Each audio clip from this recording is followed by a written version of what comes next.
No matter their age, women hate their tummies. Hi, I'm Nika Llamanzares, and I grew up at the height of the body positivity movement online. Everywhere I went, I've always seen at least one woman talk about how it's okay to be curvy, it's okay to eat healthy. But at the same time, these people talk about how we should all be as thin as sticks and diet every chance we get. This paradox of how I'm supposed to look like got me thinking. How do women actually determine the attractiveness of themselves and those around them based on their body types? For that, we will be looking at two social science studies that talk about women's body satisfaction to hopefully get an answer once and for all. Spoiler alert, turns out, no matter their age, women will always hate their tummies.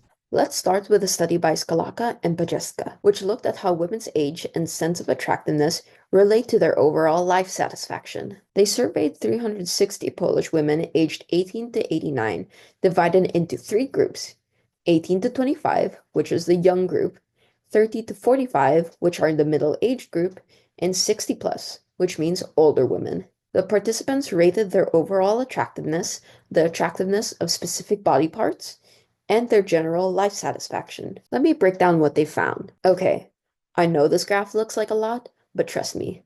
Let's look at these three things first, because we can see in the graph that the dots for the face, breasts, and buttocks are closer to the high point of the graph, or where the numbers are bigger, then we can assume that these are the highest rated parts of the study. So, across all age groups, turns out women rated their faces, breasts, and butts the highest, but their tummies rank consistently the lowest. Now, when comparing between age groups, the only difference was that older women rated their abdomens and hips lower than middle-aged women, but still, none of the groups felt positively about their stomachs.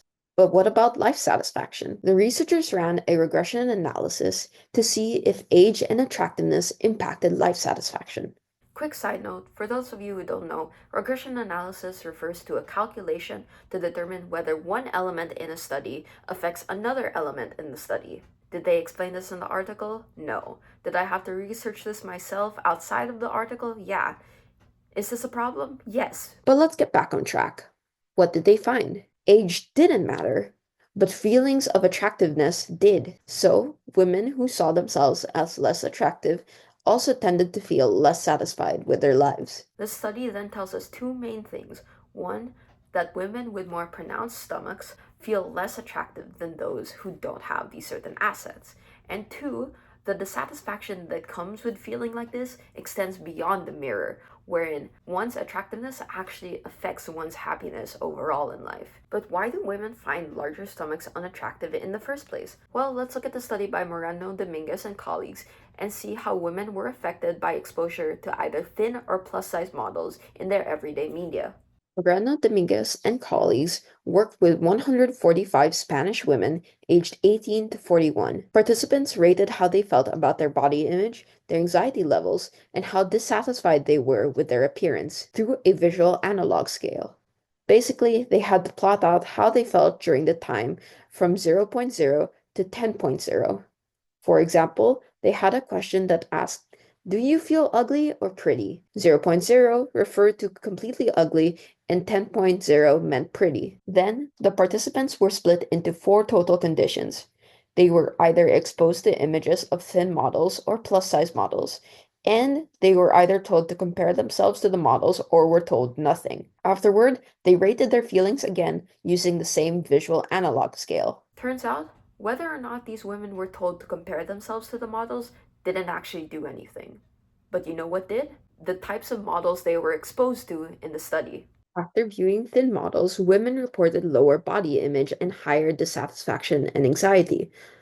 But after viewing plus size models, their self image improved, and anxiety and dissatisfaction decrease. This suggests that seeing thin models, even passively, makes women feel worse about their own bodies. And if you're constantly seeing thin waists in ads on social media or in magazines, it's no surprise you might start disliking your own. So, what did we learn? From the first study, we learned that women, regardless of age, are least satisfied with their tummies, and that this dissatisfaction impacts how they feel about life in general.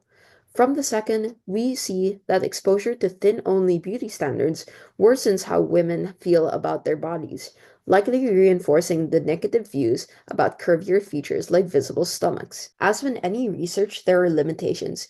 Both studies focused on specific cultural groups, Polish and Spanish women, so we can't assume that the findings apply to all women everywhere. Also, in the first study, remember how I said there was no regression analysis explanation?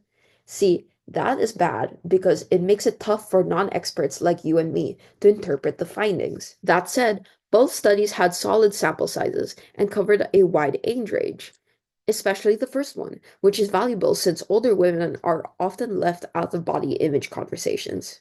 Either way, thanks to these studies, we now have some insight to our question on how women determine the attractiveness of themselves and other women around them. When women are constantly exposed to thin, idealized body types, they'll start to find their own bodies and curvier bodies less attractive. And don't forget, feeling unattractive can worsen your life satisfaction overall. If we apply these findings, it might be worth curating your media feed to include people who are more body positive instead of people who bring you down and tell you to change who you are. Because quite honestly, this could have a lot of benefits, not only to your self-image, but how you feel on a daily basis. Here's my final message. No matter how you look, you are beautiful.